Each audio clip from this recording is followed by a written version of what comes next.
There we go. And now we can kick off. So I'll start with some introductions. My name is Iona Jackson. I'm Director of Strategy, and I was one of the two kind of data analysts and authors of this report. My role is working within Edurio, looking after our national data sets, building the surveys, and capturing those benchmarks and doing the analysis like we have done for this report. This report we launched a couple of weeks, maybe about 6 weeks ago now, and everybody who signed up will get a copy of the report. I'm one of the two kind of lead authors on this report.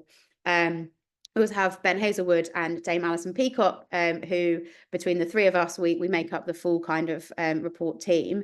I'll briefly now hand over to Ben to do a little introduction to who you are, and then we can hand over to Alison as well. Yeah, thanks, Iona. My name is Ben Hazelwood. I'm an insights and content specialist at Edurio, and as Iona said, a co-report author for the High Quality and Inclusive Education report that was published recently. And yeah, I work on a day-to-day basis working with our national data sets and kind of managing those insights and working on new content to share as best practice for the sector, good practice for the sector, and kind of sharing some of those insights so you can have a look at how it compares to the experiences within your schools. My name is Dame Alison Peacock. I lead the Chartered College of Teaching. The Chartered College, as you may well know, is absolutely dedicated to empowering the profession, and so we will always speak really positively about everything that we can related to the profession. But my own personal background and interest is also around learning without limits. So the notion of how can we ensure that we're as inclusive as possible is also something that is of great importance to me. So I look forward to the discussion. Thank you very much for joining us. Excellent.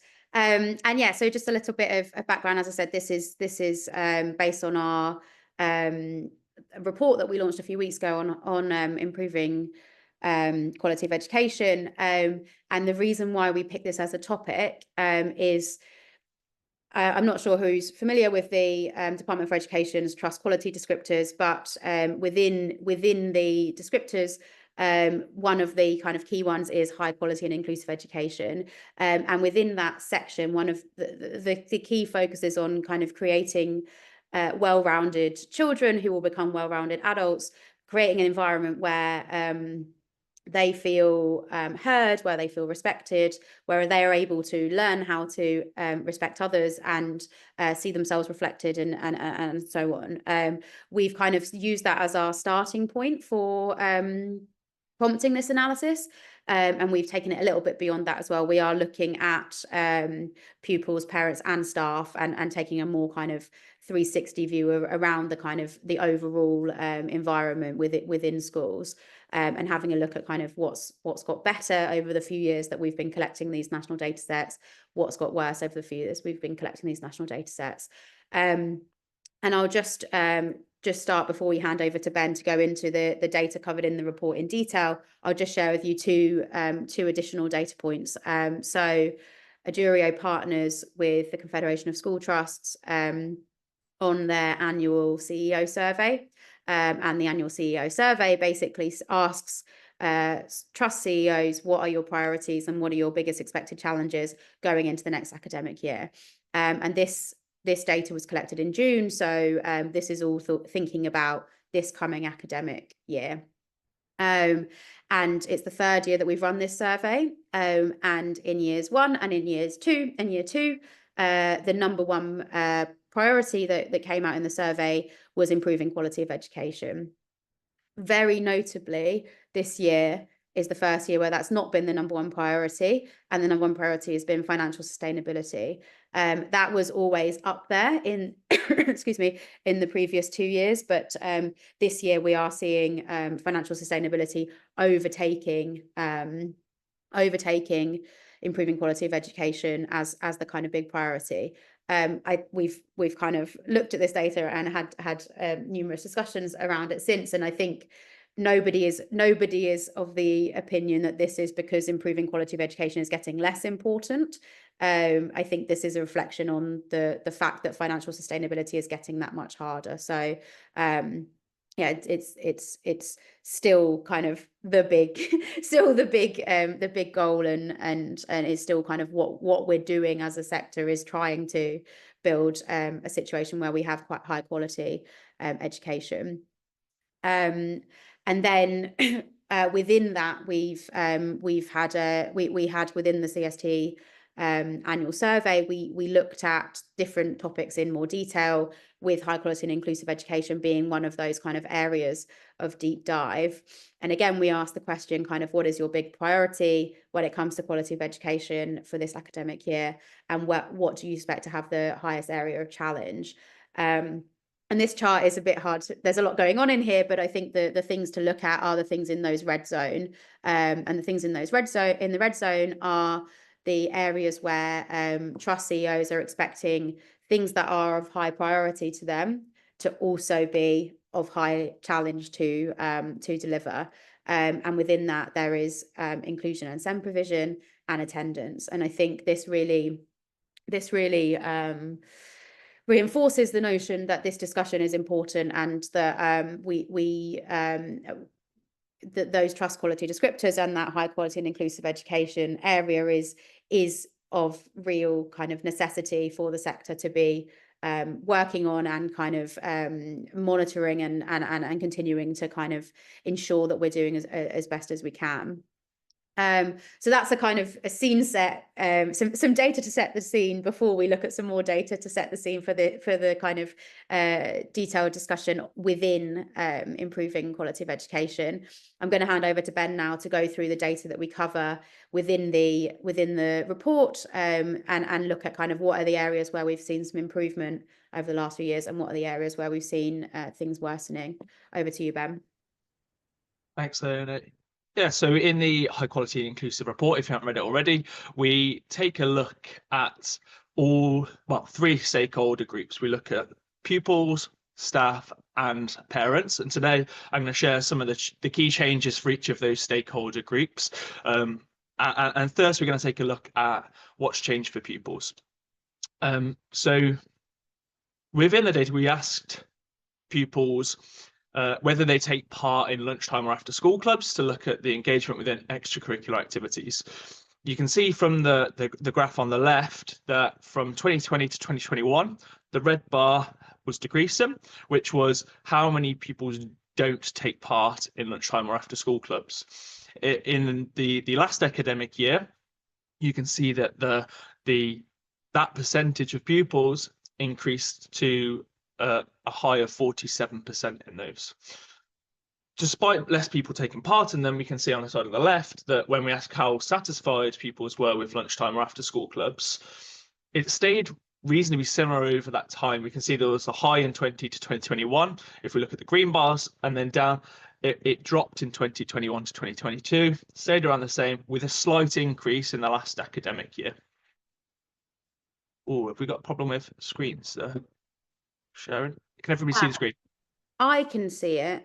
1 second, let me I'll stop or reshare.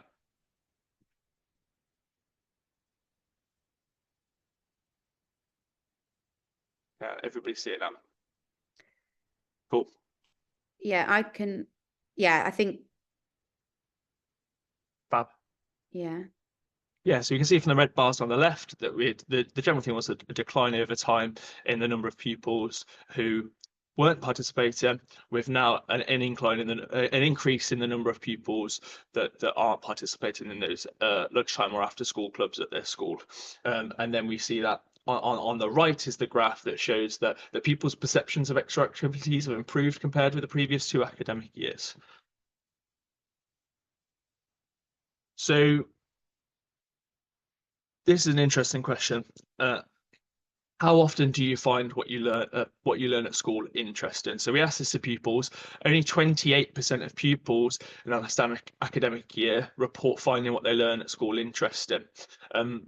That compares to 42% of pupils in 2020, 2021. And we're looking at those green bars. You can see that gradual decrease in the percentage of pupils that are finding what they learn at school interesting. A similar trend is visible when we look at how happy pupils are to be studying at school. So we see that only 47% of pupils report feeling happy at their school compared to the 65% that there was in 2020, 2021. So we see that similar trend of that decrease over time in people happiness to be studying at school and how interesting they're finding what they're learning at school interesting. Pupils are less likely to recommend their schools to another pupil in the last academic year. We can see there from the bottom, the green side of it is decreasing in size and the red side of it is increasing in size. So we can see that pupils are now less likely to recommend their school to another pupil compared to previous years. So what we're generally seeing here from these three sides is that pupils are less content than they were in previous academic years of life at school. We're going to have a look now at what's changed for staff. On a positive, staff are feeling more supported. So in the report, we saw that staff are feeling better supported with a variety of things such as marking, assessment, lesson planning, compared to the last 3 years. We can see that during the years affected by COVID, there was a slight increase. So 2020, 2021 academic year, there was a slight increase in the positives in those with staff finding it easy or very easy to get that support. Then there was a decrease when we're back in schools in 2021, 2022, and then an increase gradually over time. We're starting to see that support improving with regards to lesson planning and marking elements of those. This is one we had a look at in a previous report in our behaviour in schools, and one we've come back on to have a look at when we're looking at the context of high quality and inclusive education. We asked staff, in the past 3 months, have you experienced any emotional or physical violence from a student? Worryingly, we can see from 2020 to 2021 an increase to 23% of staff reporting, to nearly a quarter of staff reporting that they report they've experienced emotional or physical violence from a student. Which, if we look at how respected staff feel by pupils, we see that decrease over the same sort of time period of how respected staff are feeling in regards to how they're feeling respected by their pupils. We see that during 2020, 2021, there was around 76% of staff feeling very respected or respected, down to 68% in 2023, 2024. What's changed for parents? So when it comes to parents, we asked parents how optimistic or pessimistic they feel about their child's progress at school. We can see that it is quite volatile. We can see that there are changes year to year, whether it's positive or negative changes. But compared to last year, we have seen an improvement in how optimistic parents are feeling in regards to how their child's progress at school. With 71% of parents report feeling optimistic about their child's progress.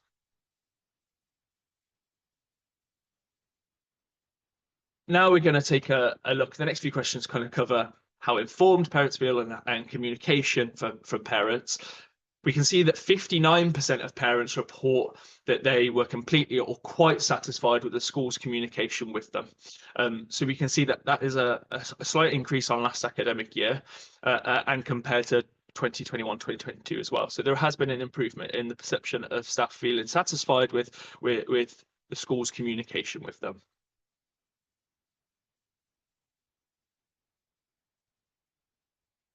Similar to the increase in the communication, parents are feeling more informed regarding certain topics. So you can see in the graph on the left, we ask how informed parents feel with regards to children's behaviour, their child's behaviour at school, and we can see that there has been a gradual increase in the percentage of parents that report feeling informed about their child's behaviour.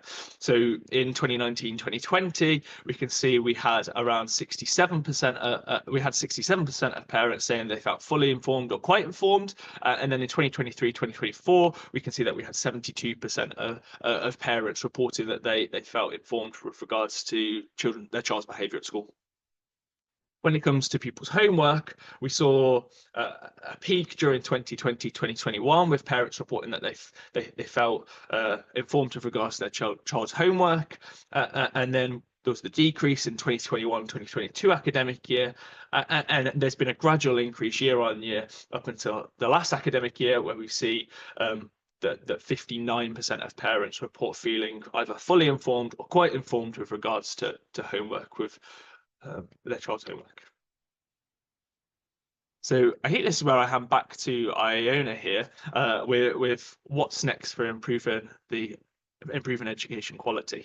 Yeah, thank you very much, Ben. And I think there's some interesting takeaways there. And one takeaway I think is that there are some areas where there's been kind of relatively consistent change, so kind of relatively consistent worsening, and those are the areas I'm thinking around. There are things around pupils kind of happiness and how likely they are to recommend their school to another pupil. And I recall I went to the Confederation of School Trusts annual conference last week, and I recall the Secretary of State talking about the fact that I think she said 1 in 3 15-year-olds don't feel like they belong in school, and I think that there is a very clear, very stark picture there around kind of pupils' feelings of belonging, and inclusion is a really, really big part of that. I think when we look at staff and when we look at parents, the changes feel slightly less extreme, but there are still areas of concern there around the kind of pupil staff feelings of respect and so on as well. But there are obviously some areas where there is some bigger more reasons to be cheerful, pupils being more engaged and in extracurricular and so on. So I think it's kind of it's quite a mixed bag, and we'll dig in with Alison in just a moment in kind of what we should think about it. But I have got a question in the chat. Is there stability over time in terms of which schools are taking part, i.e. are the trends affected by more disadvantaged schools signing up? So we have, as we've run the survey year after year, the size of our data sets has grown, but the makeup has stayed relatively consistent. So we are seeing that there's kind of roughly, we don't kind of target our data sets to make sure that we have an exactly kind of representative sample, but as we have kind of such a large sample, we do find that it does relatively well mirror the kind of overall picture of the sector. One thing worth noting is that we are focused much more on academies and trusts than we are on maintain. So that's the only area really where there's a kind of big skew in the data, that this is we are talking more about academies and about trusts here than we are about local authorities. But yeah, with that, please do feel free to continue adding questions throughout, but now we can bring Alison into the discussion. So Alison wrote the conclusion for our report, which I think has already been linked in the chat, but we'll make sure everyone gets a copy of it for the kind of the full write-up of this data. But Alison, what do you think? Can you share with us kind of your overall reflections? How much of this is a surprise? Where do you see any kind of glimmers of hope within the story?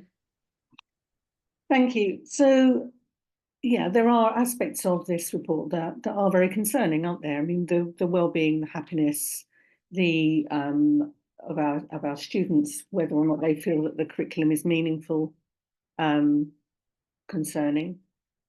I wonder whether the results around participation in after-school clubs also potentially has a reflection of poverty, because even if the clubs are free, there's still a requirement quite often that you have kit, that maybe you bring a snack, that maybe you have some money with you so you can buy a drink at the end of it, whatever it may be. So there may be some kind of reflection on cost of living in that data.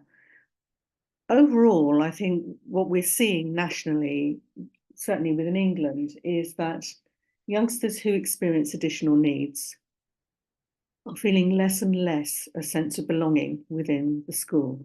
And this is not something to blame the schools for, but it is about, I think, the demands of the curriculum are increasingly tough. And so they become potentially less and less relevant to those students who maybe can't achieve some of those academic aims.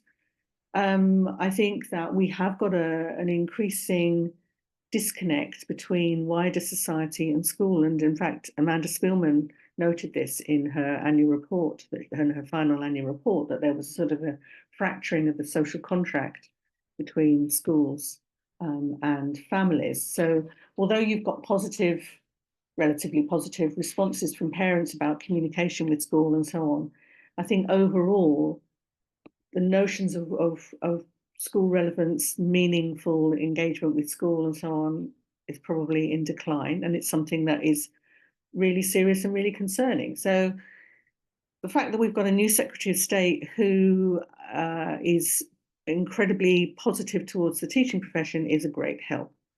Because as soon as if you're led by someone who believes in you, straight away things feel better. And that's the same whether you're a child or an adult, by the way, because we're all just grown-up children, aren't we?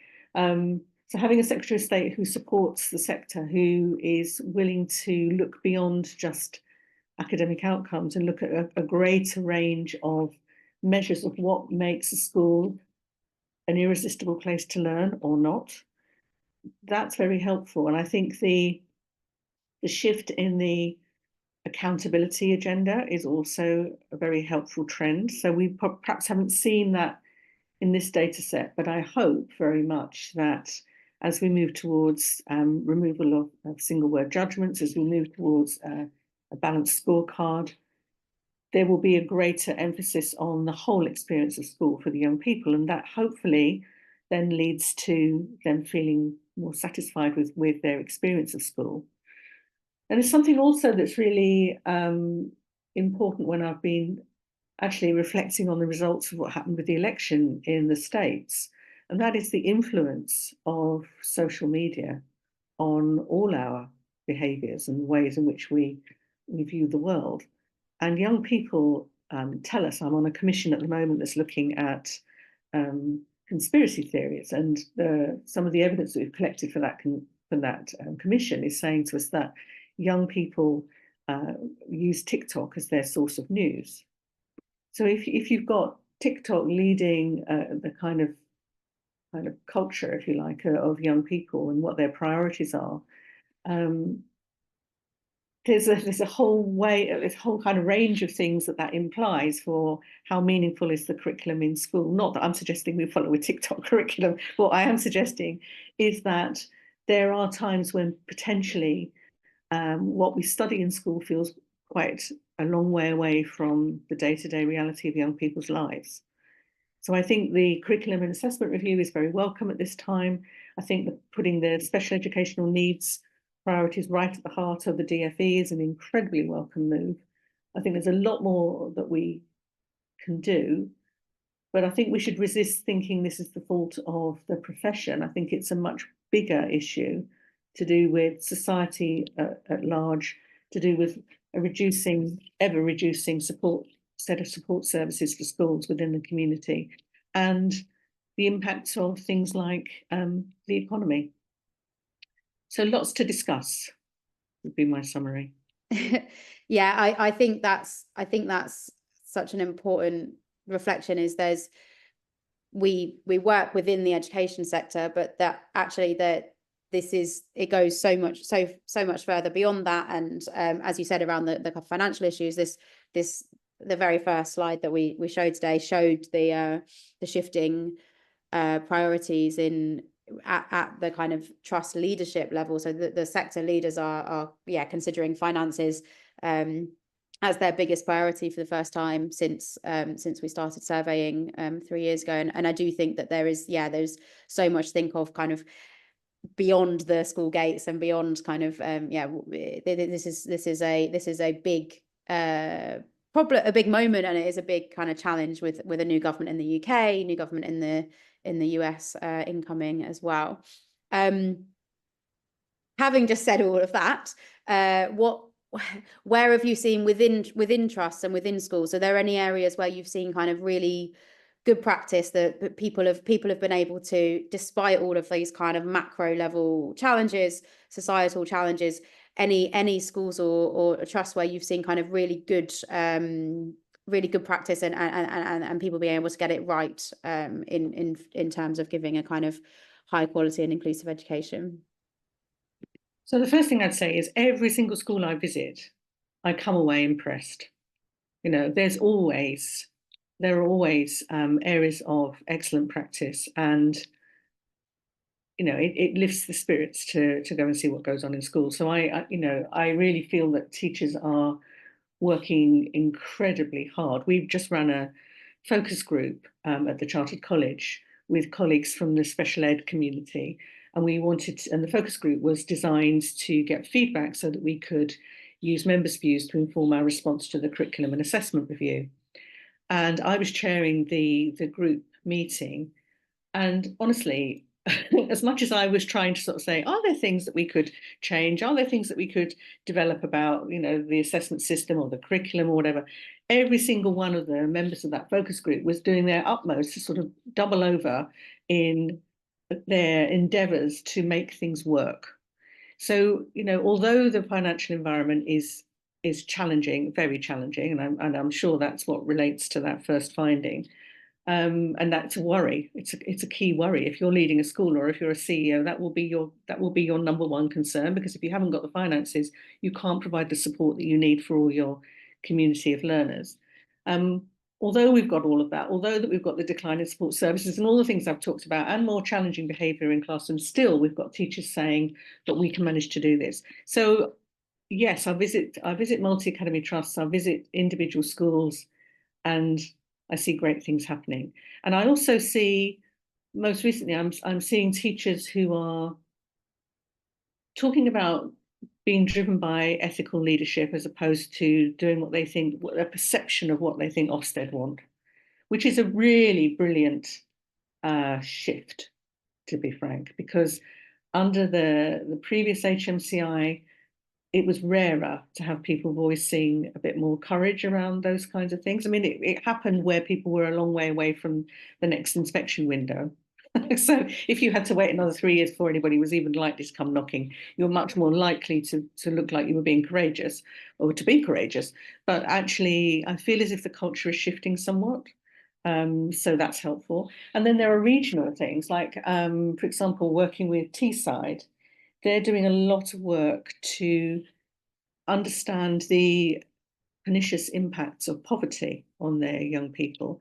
And because it's a collective, because you've got the university, you've got employers, you've got school leaders, MAT CEOs all working together, there's a real sense of we're not on our own trying to address these challenges. And again, that sense of being part of something bigger than oneself is also really important in terms of motivation, sharing practice, trying to find a way through. So there's always reason for hope. But I do think the curriculum and assessment review is coming at a very important time, because I do wonder whether the sort of trend of the last 14 years, where none of us are saying that knowledge isn't important, of course we're not, none of us are saying that, but there is room potentially to also consider the needs of those youngsters who can't thrive within that curriculum, who find assessment within those parameters incredibly challenging, and to the point where, you know, if you fail when you're 16, if you're one of the forgotten third, as our school would have it, then what's your motivation beyond that? Yeah, and I think that leads me really neatly to my next question, which is what how do you see the interplay between that kind of academic attainment and wider kind of well-being things? What are there trade-offs? How can we ensure that we're building both kind of getting that kind of knowledge, but also those well-rounded individuals? Yeah, you see, actually, what's really motivational in a classroom is where you are encouraged to engage with challenge, and as a learner, you're offered something, it feels just a little bit out of reach, you then work at it, you manage to achieve it, and you kind of go, wow, I've managed to do it. So that sort of sense of personal best, not low-level work, kind of work that is challenging but is exciting. I think that's what really leads to high levels of satisfaction. So it's not about going around and sort of patting people on the head and saying you're okay today and putting some daffodils in the staff room. It's about a culture of an ambitious culture, but an inclusive culture. So where a wide range of talents are applauded and accepted and encouraged. So, the education system does privilege those youngsters who are able to write really effectively straight away. So if you're not able to write effectively, it must be hell to be in school, because every single lesson you're asked to write something and record something. But you may be very talented in terms of, I don't know, singing or something else that you do. And if that area of the curriculum is kind of seen as sort of other, so we've got academic and then other, it's almost a sort of lower class achievement. So I think we should be much better at celebrating achievement in a much broader way. And I think the balanced scorecard potentially helps with that. I mean, let's see, because the proof will be in the pudding, and it may well be that it makes it worse, and let's not think that. But the reality is we do need to, I think, be encouraged to have a broader view of what success is. And when we come to assessment, to think much more about multimodal assessment and think about ways in which we can embrace, for example, adaptive assessment, digital assessment. If we wait until every school is ready to offer digital assessment, we'll never get there. So, there are ways in which we could, as a result of the review, we could really make the curriculum more meaningful. We could offer vocational pathways that are more accessible. There are things that we could do to mean that every child feels that school is purposeful. And clearly at the moment, that isn't the case. We've got unhappy, dissatisfied youngsters. We've got a huge attrition rate of teachers. And I think there's a real link between the attrition of your teaching community and the well-being of the youngsters they're trying to work with. So we definitely need something to happen, don't we? We need something to shift. Yeah, and when you mention around staff there,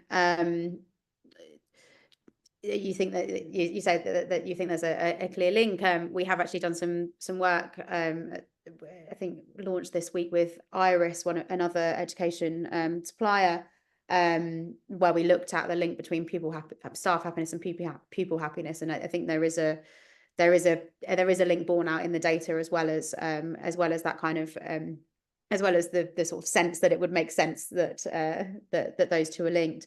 Have you seen any kind of clear trade-offs where you've got examples of kind of staff well-being and academic attainment or pupil well-being kind of being at odds with each other? I think in some circumstances, we've got a workforce that is being told this is what you need to cover in this lesson. These are the slides you need to use. This is the effectively, you don't need to plan anything because you've just got to follow someone else's script. And for some teachers, that is hugely demotivating.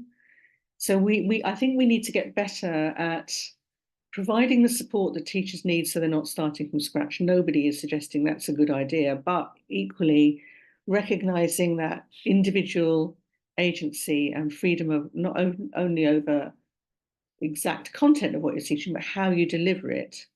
I think those two probably are really important. And I guess this all comes from a sort of, maths are a very new phenomenon. And there's a temptation to think, well, let's reduce in-school variation, let's reduce between-school variation, let's have everybody teaching the same thing at the same time in the same way.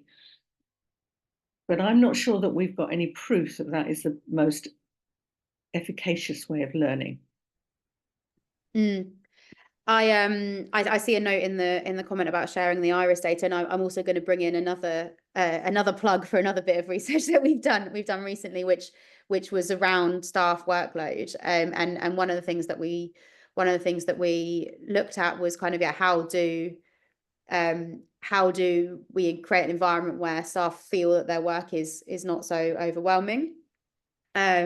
And one of the things that came out of there first, that you talked about that kind of sense of challenge with pupils, and that like the best way to get motivation is to kind of push yourself but be able to achieve it and have that sort of sense of personal best and so on. And one of the areas that came out in the workload stuff, the approach with that was basically within our staff data set, find the schools who have the most positive scores around workload, and then interview the school leaders and trust leaders on what it is that they're up to. But yeah, there was that area of kind of having high expectations, but pairing that with a sense of kind of gratitude and genuine gratitude, as you said, not just daffodils in the staff room, but kind of specific, genuine, kind of meaningful support and thanks. But one area that was kind of that you just made me think of there around, you said about like not having everyone having to teach in the same things in the same way. There was a lot of discussion around finding that balance between what can we have kind of centralized, what can we have as shared resources, that frees people up then to put their spin on it, to put their kind of individuality in it, saving the time on kind of spending a Sunday afternoon creating all of those slides that they're going to talk through. If those are already there, and it's about how you deliver that, where can we have the kind of room for that individuality, room for that kind of motivation from the staff that then hopefully then sort of ties in with the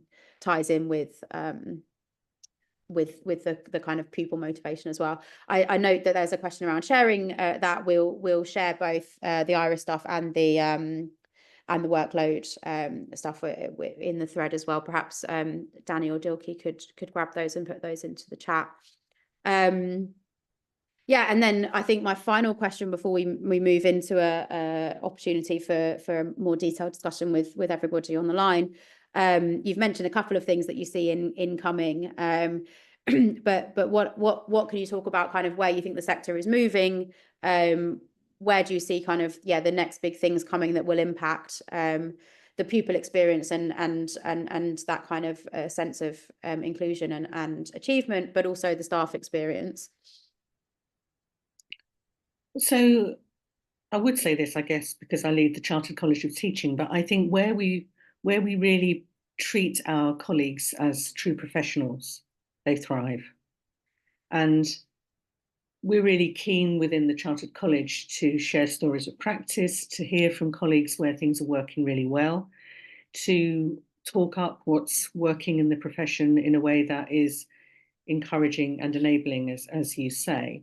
There are models that are emerging around flexible working. So we're doing a research project with EEF looking at examples of schools where they're able to shift that kind of that monolith of the timetable to enable greater flexibility. And those kinds of initiatives are really helpful in terms of well-being for staff. But just generally, I think the more that we can feel that we are appreciated as a profession, the more that we can genuinely feel supported right at the top from DFE, that feels so much better. I mean, when we had when the election took place and Bridget Phillipson was made Secretary of State, she held a reception before the end of the summer term. And there was such a sense of positivity and can-do within colleagues who were at that event. And then she sorted out the pay. I appreciate if you're working in the independent sector, it feels a bit more challenging right now because, we've got the VAT increase and so on. But I also think there's a lot that we can do from collaboration, from learning together, and from enabling teachers to feel less done to and more empowered, which is why when we're offering our chartered programs, they're very much about building reflection and inquiry based on your own practice, your own classroom, your own setting, talking to other colleagues about, the things that you are problematizing as a teacher or as a leader. How might you find a way through? I think all of that builds very quickly can build an energy that means that school teaching, being in a college, feels a lot better. It's surprising how quickly all that can work. On the other hand, it also works the other way as well. So let's keep with the positive and try and do everything we can to learn from each other, I would say. Yeah, I think that's great. And as you say, trusts are a relatively new thing, and I think I think one of the key kind of stated benefits of a trust within the trust is that ability to share resource and share knowledge. But actually sharing across the sector is kind of where we can have kind of the greatest impact, hopefully. I think at this point we can move over to inviting everybody we've had some questions coming in already, which I really appreciate. If anyone has any additional questions they'd like to put either to Alison or to me and Ben around the data, please do write them in the chat. I see this isn't a question, but I'll start with noting what Catherine shared here. That within Catherine's trust, there's been a change in focus on staff wellbeing, and as you said, Alison, that kind of starting with staff feeding through and making sure that staff are able to be their best selves to help pupils then be their best selves. But yes, there is the note around more staff considering leaving the profession, which we do see in our data around retention as well. I think it's the conversation shifting to be around well-being and to start thinking how can we be productive around and proactive around ensuring that staff are well looked after, I think is a big shift. But yeah, any questions from anybody else on the line? I'll pause for a moment.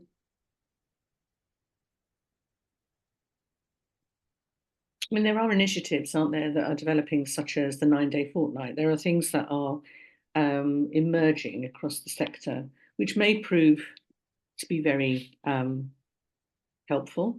I suspect that that's probably only possible if you are in a large multi-academy trust to start to look at those kinds of things. But the very notion of, do we have to do things the way that we've always done them? Probably not, is a useful starting point in terms of that whole sense of flexibility. Yeah, I think that's big, and in the workload guide, which I see Dilke has now shared into the chat, the 9-day fortnight, or the kind of the idea of kind of the well-being days, giving people an extra day off throughout the year.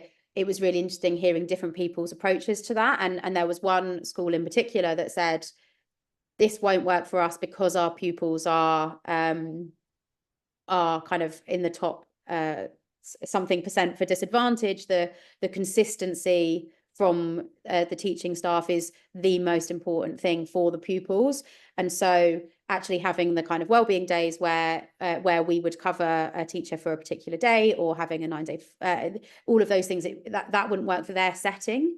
But they had kind of done that, they'd done that reflection, and they'd done that kind of thinking, is this going to work for us? Do we what can we do that builds in that flexibility that kind of allows our staff to have some more support and more flexibility, but not at the disadvantage of pupils. Catherine mentions around engaging parents, and we've not spent that much time talking about parents. We covered a little bit of the data, and as Ben sort of shared, it's a bit of a mixed bag. It looks like there's some stuff that's improving, but because we've seen it kind of fluctuating over the years, it sort of remains to be seen kind of how we're getting on as a sector in engaging parents. Wonder if there's I was going to say there's something really interesting in, parents feel they've got more communication. Actually, certainly in the time when I was still a head teacher, and listening to someone last night at dinner talking about their engagement with the school from a parent's perspective, it can mean that there are constant emails back and forward and constant, can we check on this, and why is my daughter being given that, and P.S. where's her plimsoll? I mean, it can be a very draining part of school life. And what we do as teachers, and I think this is kind of pretty across sort of the sector. 9 people can tell us we're doing a brilliant job, and then one person can say, actually, I'm not very happy with this, and we only listen to the one person. We don't listen, we don't listen to any positive feedback. So that immediacy, of whoever responds to those emails, and it doesn't really matter if you've got a policy that says we won't respond overnight and all the rest of it, sooner or later someone's going to be on the front line of some angry communication. That can be incredibly debilitating, and it does feel as though parents think they've got an absolute right to get straight on there and complain about whatever it might be. So I think there is something about how we can build stronger relationships with our families, and those kinds of email exchanges can lead to feeling that you almost want to put the drawbridge up and build the walls higher so they don't come in. The reality is, the more that we can engage with and share with and learn with our communities, the easier it gets. There will still be challenging parents, but hopefully, I think the rewards are much greater.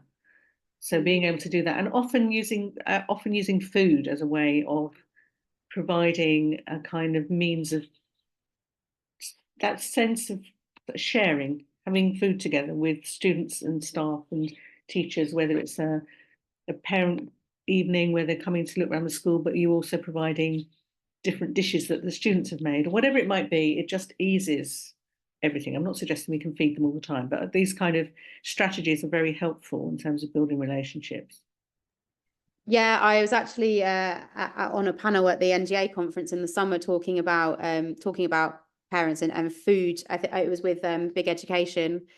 Food was a huge part of it, and so ideas around doing kind of a potluck, so everyone brings a dish that's kind of sort of significant to them, and then you sort of break bread together, and I think, yeah, where you were saying about the kind of the frequency of communication is now it can be kind of instantaneous and frequent between parents. Maybe it's a case of not necessarily increasing the frequency, but increasing the quality of those communications, and having it more as parents, as partners, perhaps.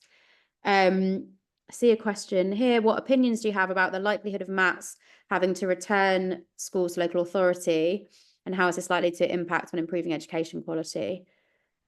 Do you have any views on that, Alison?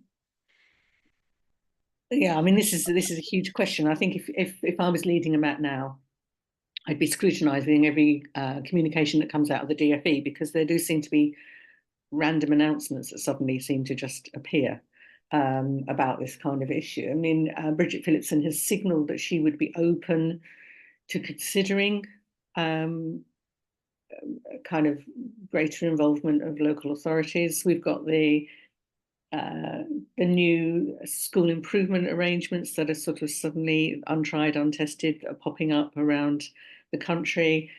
So, I mean, I think if I was a trust leader, I would be putting all my energy, and I'm sure that colleagues on the call are doing this, into really showing that what I'm doing is open, it's collegiate, that we're working with colleagues across the sector, that we're not just putting up those drawbridges, pulling up the drawbridge and putting up walls, that we're trying to work very much in partnership. That's what I would be doing, but yeah, I mean, it remains to be seen what happens at a policy level. I don't think for one second that we can reverse everything that's happened over the last 14 years. So I think very much we are where we are, but we need to make sure that the mixed economy that we've got is a successful one, and that we don't have winners and losers. And I think at the moment, in some regions, there are very strong winners and losers. And also we've got falling roles. So there will be an impact of falling roles. And, the government's suggestion that falling roles mean that we can just create nurseries in empty classrooms is a little bit naive. So there's a lot more that needs to be done there. So yeah, I'd be keeping a weather eye, but in the meantime, also doing everything I could to show that we were doing a great job as a trust. And that speaks to your point right at the beginning of this discussion around the kind of, the societal changes, the changes in kind of the wraparound support that is kind of diminishing somewhat, and yeah, they kind of increase pressures on schools as well. I think, not to put words in your mouth, but you're almost suggesting showing that those efforts are there, and that we are having those kind of community anchor roles as a kind of sort of pushback against any of those concerns. Well, I think there's an increasing level of understanding within the sector that the more that we work in partnership with our communities, the greater the chances that our youngsters find meaning in the work that we're doing, that our parents understand what we're about, and we can do something more effective by working together. So I think all of those initiatives are the right ones. I think it was interesting, there was a report on the news just this morning about the impact of a youth club having closed and the impact on GCSE results for young people. Where we've got buildings that are closed, in the evenings, maybe we should be rethinking that. And it was very much back to where we were, 15 years ago, with the extended school day and so on and so forth. It's not about more workload for teachers, although it can feel like that. It's more about openness, I think, within our communities, and being willing to think about how we might work more closely together, and also listening. So where we've got so-called hard to reach families, we've also got hard to reach schools. So it's about how we build communication more effectively. Yeah, I think that's a really, really good point. Making sure that, we're listening to everybody, and not just those who are kind of shouting the loudest or kind of shining the brightest. I think that's really important. We've got about 5 minutes left, and we've had a couple of questions in the chat. I'll continue inviting you to write some questions, but I'll also invite you to add anything that you've done within your organisation that you think has been particularly valuable, as we've kind of just spent some time now talking about the value of sharing learning across the sector. Catherine's mentioned around pupils running a restaurant for their parents at the end of term, which sounds it sounds wonderful. It sounds like exactly what Alison was talking about, getting people together, food as well. Is there anything that any other trusts or schools on the line have tried out that's been kind of really successful? Feel free either to write in or to unmute yourselves and share. See from Caroline, looking at community hubs, and I do think the sort of theme around community is something that is kind of really taking flight at the moment, getting those, like you said, around the youth centres and so on.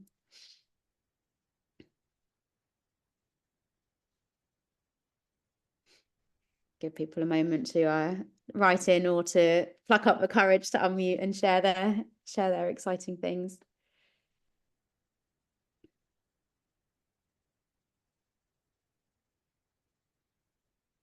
I'm conscious that it could feel like we're just saying do more, and I'm not suggesting this is about teach brilliantly, lead the school brilliantly, and do more. It's more about a kind of culture, a culture of openness and wanting to share and work together, rather than needing to kind of think, oh God, now Alison Peacock suggesting that we've got to do 10 more things in the day. It really is about how we make sure that the things that we're already doing are as effective as they can be, and how we listen to the way in which people respond to us. And listening comes from things like the level of attendance. So, if we've got events and people don't come, well, that tells us something as much as the people that do come, and so on. And listening to our young people for me, is really, really fundamental, because they will tell us. They're our consumers. They'll tell us what's working well, won't they? And they often do it with great respect. That's wonderful. Catherine, would you be happy to unmute and share a little bit more around the lunchtime? Yeah, sure. Yeah, so the school actually asked for someone to come in and analyse what have a look at what was happening and suggestions, because they noticed that when the behaviour incidents were happening, they were around lunchtime. So they had a look at it, and then yeah, this whole sort of piece of work sort of has evolved, and now it's quite interesting how they've worked with children. Like, children wait for others to join their table before they start their lunch. They have conversation starters on their table.